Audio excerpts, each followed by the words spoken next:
Hello friends, આજે આપણે butter naan બનાવવાના છે, તો એના માટે વિડીયોની લાસ્ટ સુધી જોજો. રેસીપી ગમે તો વિડીયોને લાઇક અને શેર કરજો. આજની આ નાન બનાવવા માટે આપણે 1.5 વાટકી મેદો લઈશું અને એ જ વાટકીથી અડધી વાટકી ઘઉંનો લોટ લઈશું. ત્યારબાદ એક તપેલીમાં આપણે અડધી વાટકી દૂધ લઈશું અને પાવ વાટકી જેટલું દહીં લઈશું. તો આ બધું જ માપ મેં એક જ વાટકીથી લીધું છે. હવે એમાં સ્વાદ મુજબ મીઠું એડ કરીશું. 1 ચમચીમાં થોડો ઓછો બેકિંગ પાવડર એડ કરીશું. 5 ચમચી જેટલા બેકિંગ સોડા એડ કરીશું.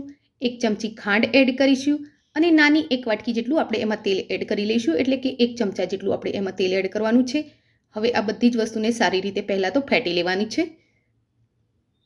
તો ફ્રેન્ડ્સ, જુઓ, તમને મારી રેસીપી ગમે તો વિડીયોને લાઇક અને શેર કરજો. આવી જ બીજી રેસીપી જોવા માટે મારી ચેનલને સબસ્ક્રાઈબ કરી લેજો. આને સરસ ફેટી અને તૈયાર કરી લીધું છે. તો આપણે જે લોટ લીધો છે, મેદો અને આટો, એ બંનેને સારી રીતે મિક્સ કરી અને આના વડે એનો ડો તૈયાર કરીશું. તો એકસાથે આપણે એને એડ નથી કરવાનું, થોડું થોડું કરીને એડ કરીશું અને એનો સેમી સોફ્ટ ડો તૈયાર કરી લઈશું. થોડું થોડું કરી આમાં આપણે બધું જ દૂધ અને દહીં જે મિક્સ કરીને રાખ્યું હતું એ એડ કરી લીધું છે. હવે એને સારી રીતે મિક્સ કરી લઈશું અને એનો સોફ્ટ ડો તૈયાર કરીશું. જો ડો હાર્ડ લાગતો હોય તો સહેજ એવું પાણી પણ એમાં નાખી શકાય છે અને આ રીતે એનો એકદમ સોફ્ટ ડો તૈયાર કરી લેવાનો છે. ડોની ઉપર હાથ વડે સહેજ તેલ લગાવી દઈશું અને એને ઢાંકી અડધો કલાક માટે સેટ થવા દઈશું. ડોને સેટ થવા મૂકે અડધો કલાક જેવો ટાઈમ થઈ ગયો છે અને તમે જોઈ શકો છો એ ફૂલી અને એકદમ સોફ્ટ થઈ ગયો છે. આ રીતે 1 ચમચી તેલ નાખી એને બરોબર મસળી લેવાનો છે. તો ફ્રેન્ડ્સ, આ રીતે જો નાન બનાવશો તો પહેલી વારમાં જ વગર ફેલ થયે પણ સરસ એવી નાન બનાવી અને રેડી કરી શકશો. તો તમે જોઈ શકો છો ડો આપણો એકદમ સોફ્ટ છે અને ફ્લફી છે. હવે આપણે આમાંથી નાના નાના લુવા તૈયાર કરી લઈશું. તો નાનની સાઈઝ જે પ્રમાણે રાખવી છે એ પ્રમાણે આપણે એના લુવા તૈયાર કરીશું. તો નાન તમે તમારી પસંદગી પ્રમાણે નાની મોટી જેવી રાખવી હોય એવી રાખી શકો છો. તો આ સાઈઝના બધા લુવા બનાવી અને રેડી કરી લઈશું. હવે એક એમાંથી લુઓ લઈ લઈશું અને બીજા લુવાઓને કવર કરી અને સાઈડ પર કરીશું. ડો એકદમ સોફ્ટ છે તો ચકલાને ઓઇલથી ગ્રીસ કરી હાથ વડે જ નાન રેડી કરી લઈશું. તો આ રીતે પ્રેસ કરી નાનને મોટી કરી લઈશું.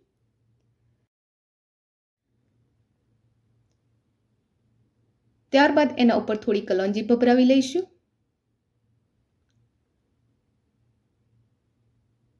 અને થોડા લીલા દાણા આ રીતે ભભરાવી લઈશું. હવે એને હાથ વડે આપણે પ્રેસ કરી લેવાના છે. તો આ આપણી નાન રેડી છે. એને હાથમાં આ રીતે ઉલટી લઈ લઈશું અને આ નીચેની સાઈડે આપણે સહેજ પાણી લગાવી લઈશું.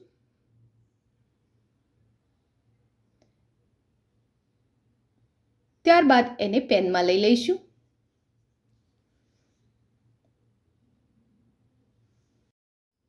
હવે એને થોડી વાર માટે સતળાવા દઈશું. એ નીચેથી થોડી સતળાઈ જાય અને ફૂલવા લાગે એટલે આપણે એને પલટાવીશું અને હલકા હાથે આ રીતે સહેજ પ્રેસ કરી અને સાંતળી લઈશું.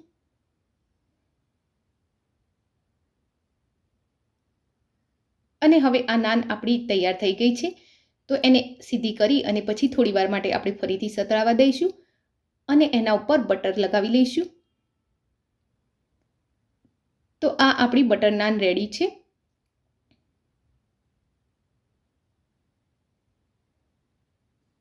તો આને નીચે ઉતારી લઈશું અને હવે બીજી નાન પણ રેડી કરી લઈશું.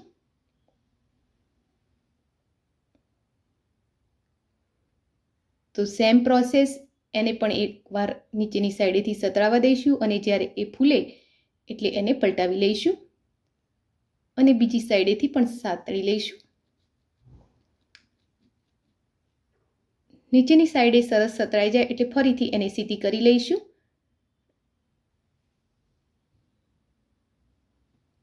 હવે એના ઉપર આ રીતે બટર લગાવી લઈશું અને અને સહેજ સાતળી અને એને પણ આપણે નીચે ઉતારી લઈશું. તો આ આપણી નાન રેડી છે. એકદમ સરસ ફૂલેલી અને એકદમ સોફ્ટ. તો તમે એને કોઈ પણ સબ્જી સાથે સર્વ કરી શકો છો. તો ફ્રેન્ડ્સ, આજની આ રેસીપી તમને કેવી લાગી એ કોમેન્ટ બોક્સમાં જરૂરથી લખજો. રેસીપી ગમી હોય તો વિડીયોને લાઇક અને શેર કરજો. આવી જ બીજી રેસીપી જોવા માટે મારી ચેનલને સબસ્ક્રાઈબ કરી લેજો. Thank you for watching my video. જય શ્રી કૃષ્ણ.